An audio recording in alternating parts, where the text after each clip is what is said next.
Shalom Bapak Ibu yang dikasihi dan mengasihi Tuhan. Kita bersyukur hari ini Tuhan memberkati kita. Dan mari kita datang kepadanya, kita mohon pimpinannya. Tuhan Yesus yang baik, kami mengucap syukur untuk berkat-Mu sepanjang malam hingga sampai saat ini. Kami bersyukur Engkau sudah menjaga dan memelihara kami. Saat ini kami terus tetap menyerahkan hidup kami, kiranya ada di dalam pimpinanmu. Kami mau berdoa ya Tuhan untuk kehidupan kami sepanjang hari ini. Kiranya Tuhan senantiasa menuntun, menyertai setiap langkah hidup kami. Kami berdoa ya Tuhan di dalam nama Tuhan Yesus Kristus. Haleluya. Amin.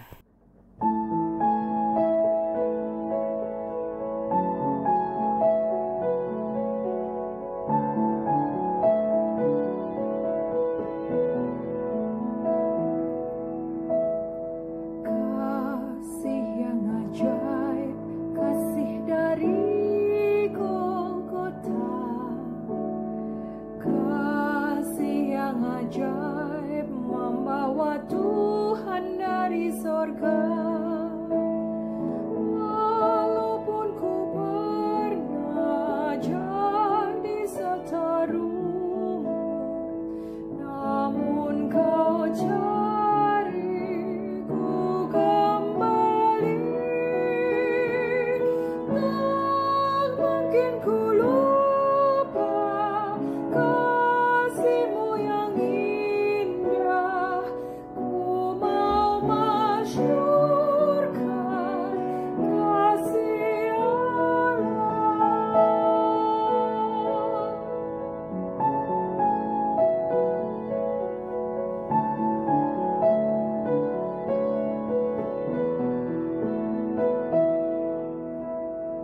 Berkat yang ajaib, berkat dari Tuhanku. Berkat yang ajaib, bagai sinar fajar merekah. Walaupun ku pernah sesat dalam dosa, namun anak-Mu selamatkanku. Di hadapan Tuhan ku memuji Dia, ku mau tinggikan berkat Allah.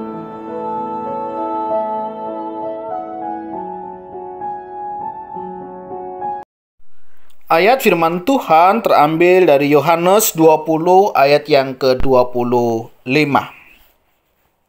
Maka kata murid-murid yang lain itu kepadanya, "Kami telah melihat Tuhan."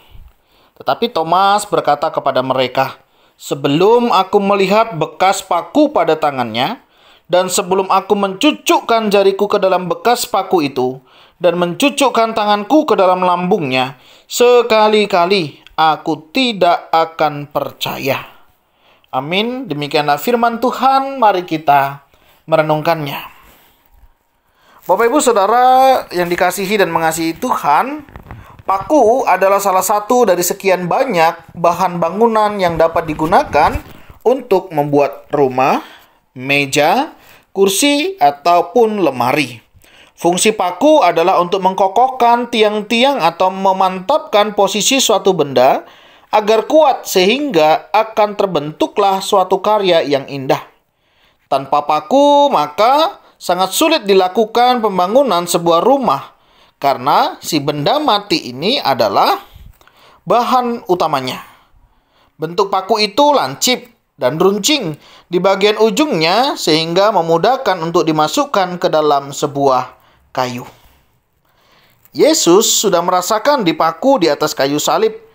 Namun ada banyak orang yang tidak percaya dan tidak menerima akan kesakitan yang dialaminya. Seorang murid Yesus yang bernama Thomas tidak percaya bahwa Yesus telah bangkit sebelum ia melihat bekas paku dan mencucukkan tangannya ke bekas paku itu. Saudara, Yesus telah bangkit mengalahkan maut untuk menebus kita dan pelanggaran yang telah diperbuat oleh manusia. Percayakah saudara akan hal itu? Janganlah kita mudah melupakan Yesus seperti kita melupakan paku itu. Bapak Ibu saudara-saudari yang dikasihi dan mengasihi Tuhan, di dalam perjalanan hidup kita tidak jarang kita itu ada seperti posisi Thomas, di mana dia iman, kepercayaan dia selalu ingin melihat bukti. Ada orang berkata, udah toh kamu itu percaya Yesus, percaya saja. Terimalah dengan iman tanpa banyak tanya. Ada orang yang demikian, saudara, bisa percaya, bisa mengalami mujizat dan pertolongan Tuhan. Tetapi ada sebagian orang juga, untuk dia bisa percaya, meyakini, mempercayai sesuatu hal, harus melihat dengan bukti. Dan itu adalah tipe-tipe kerohanian seseorang. Ada yang harus melihat dengan bukti, ada juga yang hanya dengan percaya. Setiap kita punya keunikan masing-masing. Saya tidak tahu saudara, bagaimana saudara meyakini iman di dalam Tuhan. Karena sudah mengalaminya, atau karena saudara meyakini bahwa, ya sudah, aku percaya Yesus, Roh Kudus yang bekerja di dalam hatiku. Bukan berarti mereka tidak lebih baik dari kita, atau kita lebih baik dari mereka. Setiap kita punya keunikan masing-masing di dalam kita mengenal Tuhan. Oleh sebab itu saudara, mari kita saling memperlengkapi.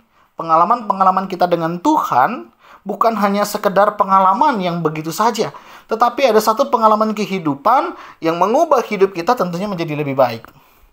Thomas awalnya yang tidak percaya, ketika dia melihat bukti apa yang sudah ada, dia percaya dan luar biasa hidupnya dipakai dan diberkati oleh Tuhan. Bagaimana dengan kita saudara? Ketika saudara tidak yakin, Tuhan yakinkan. Apakah saudara juga terjadi perubahan dalam hidup? Atau saudara masih mempertanyakan akan Tuhan di mana, apa yang Tuhan kerjakan? Berbagailah orang yang tidak melihat namun percaya, dan itulah kita. Jadi berbagailah kita saudara kalau hari ini saudara masih percaya kepada Tuhan Yesus. Menyerahkan hidup saudara kepadanya, bahkan mendengar firman Tuhan hari ini. Sesuatu yang istimewa, saudara masih mau percaya pada firman Tuhan. Itu adalah karya Roh Kudus yang luar biasa, nyata di dalam hidup kita. Mari saudara yakini dan percayai bahwa Tuhan senantiasa ada bersama dengan kita, menyertai dan memberkati setiap perjalanan kehidupan kita.